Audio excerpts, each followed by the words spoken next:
الله الكافي ربنا الكافي قصدنا الكافي. Assalamualaikum warahmatullahi wabarakatuh. Alhamdulillahirabbil alamin wassalatu wassalamu ala asyrafil anbiya'i wal mursalin wa ala alihi wasahbihi ajma'in. Apa khabar anak-anak pelajar semua? Saya doakan semuanya di dalam keadaan sihat walafiat. Di dalam video kali ini, Ustazah akan memperjelaskan berkaitan tajuk sumber syariah Islam. Tajuk sumber syariah Islam adalah tajuk kedua selepas tajuk yang pertama yang telah dijelaskan di dalam video sebelum ini, iaitu tajuk konsep syariah yang terdiri dari definisi, prinsip, keistimewaan dan tujuan ataupun maqasid asy-syar'iyyah. Objektif di akhir video ini adalah pelajar dapat menjelaskan sumber syariah Islam yang terdiri dari Al-Quran, Al-Hadis, Ijma' dan juga Qiyas. Yang kedua, pelajar dapat menerangkan maksud ijtihad dan yang ketiga dapat menjelaskan syarat-syarat mujtahid. Marilah kita sama-sama menelusuri tajuk sumber syariah Islam. Para ulama telah membahagikan sumber syariah Islam kepada dua, iaitu sumber yang disepakati oleh semua ulama sebagai sumber hukum dan yang kedua, sumber yang berlaku perbezaan pendapat dalam kalangan para ulama dalam menjadikannya sebagai sumber hukum. Berikut akan dihuraikan secara satu persatu berkaitan dengan pembahagian tersebut. Terdapat 4 sumber yang disepakati oleh semua ulama sebagai sumber syariah ataupun sumber hukum, iaitu Al-Quran, As-Sunnah, Ijma' dan juga Qiyas. Seluruh ulama dan umat Islam menerima Al-Quran dan As-Sunnah sebagai sumber asal ataupun disebut sebagai masadirul asliyah. Manakala sumber ketiga dan keempat yang dikenali sebagai masadirut tab'iyah, iaitu Ijma' dan Qiyas, juga merupakan sumber yang disepakati oleh semua ulama sebagai sumber syariah ataupun sumber hukum. Syariah Islam telah disempurnakan semasa hayat Rasulullah SAW melalui Al-Quran dan juga As-Sunnah. Seperti mana firman Allah di dalam suratul Maidah ayat yang ketiga, Bismillahirrahmanirrahim. Al-yawma akmaltu lakum dinakum wa atmamtu alaikum ni'mati wa raditu lakumul Islam madina. Yang bermaksud, pada hari ini aku telah sempurnakan bagi kamu agama kamu dan aku telah cukupkan nikmatku kepada kamu dan aku telah redha Islam itu menjadi agama kamu.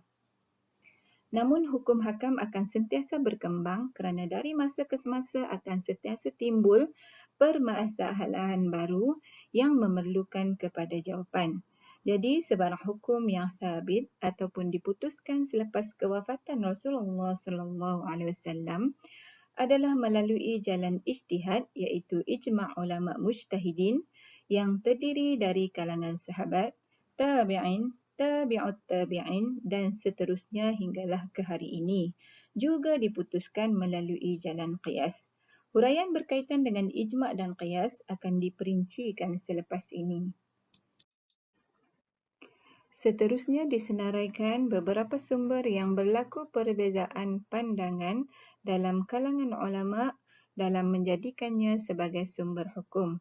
Yang pertama ialah al-istihsan, yang kedua al-masalihul mursalah, yang ketiga ialah al-uruf, yang keempat ialah al-istihsab, yang kelima ialah syar'u man qablana dan yang keenam adalah madhabus sahabi.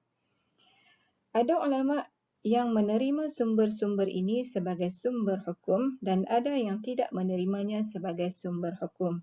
Sebagai contohnya, al-istihsan diterima oleh Imam Abu Hanifah ataupun mazhab Hanafi sebagai sumber hukum, manakala Imam Ash-Shafi'i menolak al-istihsan dari dijadikan sebagai sumber hukum ataupun sumber syariah.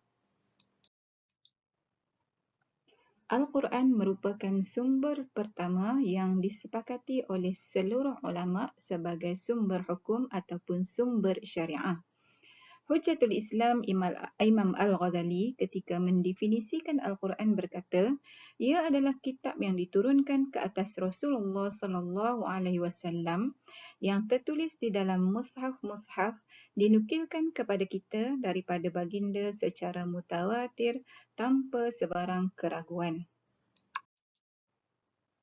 Hukum hakam di dalam Al-Quran terbahagi kepada 3 bahagian yang utama, iaitu yang pertama, hukum-hukum i'tiqadi, iaitu hukum hakam yang berkaitan dengan akidah seperti beriman kepada Allah Subhanahu wa taala, nama dan sifatnya serta perkara-perkara yang terdapat di dalam rukun iman. Yang kedua adalah hukum akhlak. Hukum akhlak adalah hukum hakam yang berkaitan dengan penyucian jiwa, menjelaskan akhlak mulia yang wajib diikuti dan akhlak buruk yang wajib dihindari. Yang ketiga adalah hukum amali. Hukum amali adalah hukum yang berkaitan dengan ucapan dan perbuatan mukallaf dan inilah yang dimaksudkan dengan al-fiqh. Hukum amali terbahagi kepada 2 bahagian, iaitu hukum yang berkaitan dengan ibadah seperti solat, puasa, zakat, haji, nazar dan sebagainya bertujuan untuk mengatur hubungan manusia dengan Tuhan iaitu Allah Subhanahu wa taala. Yang kedua adalah hukum muamalat mencakupi 7 bahagian. 7 bahagian hukum muamalat tersebut ialah yang pertama, hukum berkaitan dengan kekeluargaan seperti nikah, cerai, nasab dan juga sebagainya. Terdapat 80 ayat Al-Quran yang berkaitan dengan hukum hakam ini. Yang kedua adalah hukum hakam yang berkaitan dengan undang-undang harta. Terdapat 70 ayat yang berkaitan dengan hukum hakam ini. Yang ketiga adalah hukum hakam yang berkaitan dengan sistem kehakiman ataupun pengadilan, keterangan dan sumpah. Di dalam Al-Quran terdapat 18 ayat yang berkaitan dengan hukum hakam ini yang bertujuan untuk mengatur prosedur penghakiman bagi menegakkan keadilan di dalam kalangan manusia. Yang keempat adalah hukum hakam yang berkaitan dengan jenayah dan hukuman yang setimpal dengannya. Ia bertujuan untuk memelihara kehidupan manusia, harta benda, kehormatan diri dan hak-hak mereka. Di dalam Al-Quran, terdapat 30 ayat yang bersangkutan dengan hukum hakam ini. Yang kelima adalah hukum-hukum yang berkaitan dengan sistem pemerintahan. Hukum ini dikenali dalam istilah hari ini sebagai undang-undang perlembagaan. Terdapat 10 ayat Al-Quran yang berkaitan dengan hukum ini. Yang keenam adalah hukum hakam yang berkaitan dengan hubungan negara Islam dan bukan Islam pada ketika aman dan juga ketika perang. Perhubungan orang bukan Islam yang mendapat jaminan keselamatan di negara Islam juga dikenali sebagai undang-undang am antarabangsa dan undang-undang khas antarabangsa. Terdapat 25 ayat yang berkaitan dengan hukum-hukum ini di dalam Al-Quran. Dan yang ketujuh adalah hukum-hukum ekonomi iaitu yang berkaitan dengan kemasukan pendapatan dan perbelanjaan negara dan hak-hak individu dalam harta orang kaya. Terdapat 70 ayat Al-Quran yang menyatakan hukum-hukum ini. Seterusnya kita lihat pula bagaimana Al-Quran memperjelaskan sesuatu hukum. Al-Quran sebagai sumber syariat yang paling utama mengandungi kepelbagaian hukum. Hukum-hukum yang terdapat di dalam Al-Quran dijelaskan dengan 3 cara ataupun 3 kaedah, iaitu yang pertama adalah dengan menggunakan kaedah umum ataupun disebut sebagai bayan kulli. Caranya adalah dengan menyebut beberapa kaedah atau prinsip umum yang menjadi asas kepada cabang-cabang hukum. Contohnya perintah berlaku adil di dalam surah An-Nahl ayat 90. Di dalam surah ini, perintah berlaku adil adalah bersifat umum di mana firman Allah Subhanahu wa taala, Bismillahirrahmanirrahim, Innallaha ya'muru bil 'adli wal ihsan. Sesungguhnya Allah menyuruh berlaku adil dan berbuat kebaikan. Kaedah yang kedua adalah dengan menggunakan kaedah ringkas atau bayan ijmali. Sesuatu hukum disebut secara ringkas dan memerlukan perincian. Contohnya kewajipan solat disebut di dalam suratul Baqarah ayat 83 secara ringkas. Firman Allah, Bismillahirrahmanirrahim, wa aqimus salah. Seterusnya, kaedah yang ketiga adalah dengan menggunakan kaedah terperinci. Contohnya, Allah telah memperincikan hukum pembahagian harta pusaka bagi anak lelaki dan perempuan di dalam surah An-Nisa ayat 11, di mana menerangkan bahawa anak lelaki akan mendapat sama dengan 2 bahagian anak perempuan. Seterusnya, kita lihat pula sumber yang kedua iaitu Al-Hadis ataupun As-Sunnah. Al-Hadis merupakan sumber yang kedua dalam perundangan Islam ataupun syariah Islam dan menjadi pegangan hidup kepada kaum muslimin selepas Al-Quran. Seluruh ulama menerimanya sebagai salah satu daripada sumber ataupun punca pengambilan hukum di dalam Islam. Kerana kebanyakan ayat-ayat Al-Quran berbentuk ijmal atau umum yang memerlukan kepada penjelasan atau keterangan yang lebih lanjut. Kedudukan Al-Hadis sebagai sumber perundangan Islam yang kedua dapat dijelaskan oleh hadis yang diriwayatkan oleh At-Tirmizi yang bermaksud bahawa Nabi SAW tatkala mengutuskan Muaz bin Jabal ke Yaman, baginda bertanya kepada beliau, "Dengan apakah kamu akan berhukum?" Maka Muaz menjawab, "Aku akan berhukum dengan apa yang terdapat di dalam kitabullah iaitu Al-Quran." Baginda bertanya, "Sekiranya ia tidak terdapat di dalam kitabullah?" Maka Muaz menjawab, "Aku akan berhukum dengan sunnah Rasul sallallahu alaihi wasallam." Baginda bertanya lagi, "Sekiranya tidak terdapat di dalam sunnah Rasul sallallahu alaihi wasallam?" Jawab Muaz, "Aku akan berijtihad dengan pendapatku." Maka Rasulullah sallallahu alaihi wasallam bersabda, "Segala puji bagi Allah yang telah memberikan taufik kepada utusan Rasulullah sallallahu alaihi wasallam." Hadis tersebut jelas menunjukkan bahawa kedudukan hadis atau as-sunnah adalah sebagai sumber kedua selepas Al-Quran, yakni bila tidak terdapat nas di dalam Al-Quran, maka berpindahlah kepada sunnah Rasulullah sallallahu alaihi wasallam.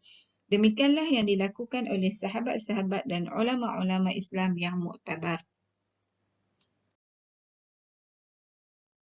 Peranan Al-Hadis tidaklah dapat dinafikan lagi di mana ulama berpendapat bahawa terdapat 4 peranan Al-Hadis.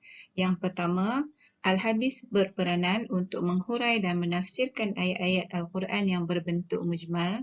Yang kedua, Al-Hadis berperanan untuk menguat dan menyokong hukum-hukum yang terdapat di dalam Al-Quran. Yang ketiga, Al-Hadis berperanan dalam mengkhususkan ayat-ayat Al-Quran yang bersifat umum. Dan yang keempat, Al-Hadis berperanan sebagai rujukan sekiranya tidak terdapat nas di dalam Al-Quran. Setiap satu dari 4 peranan ini telah diperincikan di dalam video sebelum ini, iaitu video sumber ilmu. Oleh kerana itu, Ustazah tidak berhajat untuk memperincikan lagi penerangannya. Pelajar-pelajar bolehlah merujuk kembali video tersebut. Seterusnya, marilah kita melihat pula pembahagian Al-Hadis. Al-Hadis boleh dibahagikan kepada 2, iaitu yang pertama berdasarkan kepada sanad dan yang kedua berdasarkan kepada perawi. Pembahagian Al-Hadis berdasarkan kepada sanad dapatlah dibahagikan kepada 2 bahagian, iaitu yang pertama sunnah mutawatir dan yang kedua ialah sunnah ahad. Sunnah mutawatir adalah hadis yang diriwayatkan dari Rasulullah sallallahu alaihi wasallam oleh sejumlah atau sekelompok perawi yang ramai di dalam 3 peringkat masa, iaitu masa sahabat, tabi'in dan tabi'ut tabi'in, yang mustahil mereka bersepakat memalsukannya. Kedudukan hadis mutawatir ini ataupun sunnah mutawatir ini adalah wajib diterima secara mutlak, wajib diamalkan hukumnya dan mengingkarinya dikira sebagai kafir. Yang kedua adalah sunnah ahad. Sunnah ahad ialah hadis yang diriwayatkan dari Rasulullah sallallahu alaihi wasallam oleh sebilangan perawi yang tidak sampai kepada had mutawatir dalam 3 peringkat masa iaitu masa sahabat, tabi'in dan tabi'ut tabi'in. Pembahagian hadis berdasarkan sifat perawi dapat dibahagikan kepada 2 bahagian, iaitu yang pertama hadis maqbul. Hadis maqbul ialah hadis yang diyakini kebenaran perawinya. Hadis ini boleh digunakan sebagai hujjah dan ia terbahagi kepada 2 jenis, iaitu hadis sahih dan hadis hasan. Yang kedua ialah hadis mardud. Hadis mardud ialah hadis yang diragui kebenaran perawinya. Hadis ini juga tidak kuat dan tidak mantap untuk dijadikan sebagai hujjah. Hadis ini dikenali sebagai hadis dhaif. Seterusnya kita lihat pula hadis maqbul. Hadis maqbul ialah hadis yang boleh digunakan sebagai hujjah dan ia terbahagi kepada 2 bahagian iaitu hadis sahih dan hadis hasan. Hadis sahih ialah hadis yang diriwayatkan oleh perawi yang adil dan mempunyai ingatan yang kuat serta sanad yang bersambung antara satu sama lain dan tidak mempunyai kecacatan dan kejanggalan. Contoh hadis sahih ialah Buniyal Islamu ala khamsin syahadati an la ilaha illallah wa anna Muhammadan abduhu wa rasuluh wa iqamis salati wa ita'iz zakati wa hajjil baiti wa sawmi Ramadan. Maksudnya, Islam terbina atas 5 perkara: bersaksi bahawa tiada Tuhan melainkan Allah dan sesungguhnya Muhammad hamba-Nya dan Rasul-Nya, mendirikan sembahyang, menunaikan zakat, mengerjakan haji dan puasa Ramadan. Yang kedua ialah hadis hasan. Hadis hasan ialah hadis yang mempunyai syarat seperti hadis sahih tetapi ingatan para perawinya di setiap peringkat atau sebahagiannya tidak sekuat ingatan perawi hadis sahih.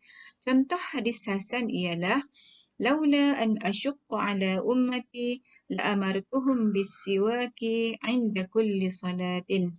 Maksudnya, kalaulah tidak menyusahkan umatku, nescaya aku perintahkan mereka bersugi pada setiap kali sembahyang. Hadis riwayat Tirmizi ini menduduki pangkat hasan kerana perawinya Muhammad bin Amr tidak dianggap benar-benar dhabit kerana kurang baik daya hafalannya. Yang kedua ialah hadis mardud, hadis yang tidak kuat dan tidak mantap untuk dijadikan sebagai hujjah. Hadis tersebut ialah hadis dhaif. Hadis dhaif ialah hadis yang tidak mencukupi syarat-syarat yang diperlukan bagi hadis hasan. Contoh hadis dhaif ialah talabul halal jihadun wa inna Allah yuhibbul mu'minal muhtarif. Maksudnya, mencari yang halal adalah jihad dan sesungguhnya Allah suka orang mukmin yang mahir. Menurut pendapat kebanyakan ahli hadis seperti Bukhari dan Muslim, hadis dhaif ditolak dan tidak boleh beramal dengannya. Walaupun begitu, terdapat juga sesetengah ulama yang berpendapat hadis dhaif boleh diamalkan dalam perkara-perkara yang tidak berkaitan dengan akidah dan hukum halal dan haram, kerana perkara yang berkaitan dengan akidah, hukum halal dan haram hanya boleh dirujuk dari hadis sahih dan hasan. Setengah ulama pula menyatakan harus beramal dengan hadis dhaif dalam perkara yang ada kaitan dengan kelebihan amal, menggalakkan dan menakutkan manusia dengan syarat, iaitu 3 syarat.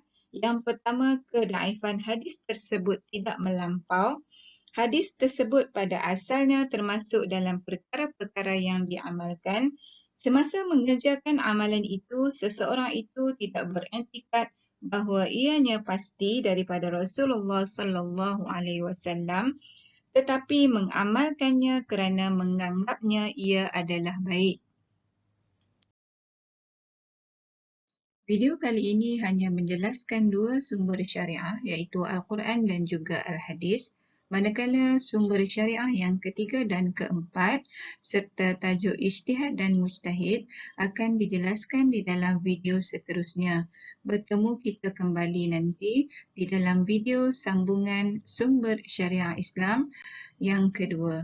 Assalamualaikum warahmatullahi wabarakatuh.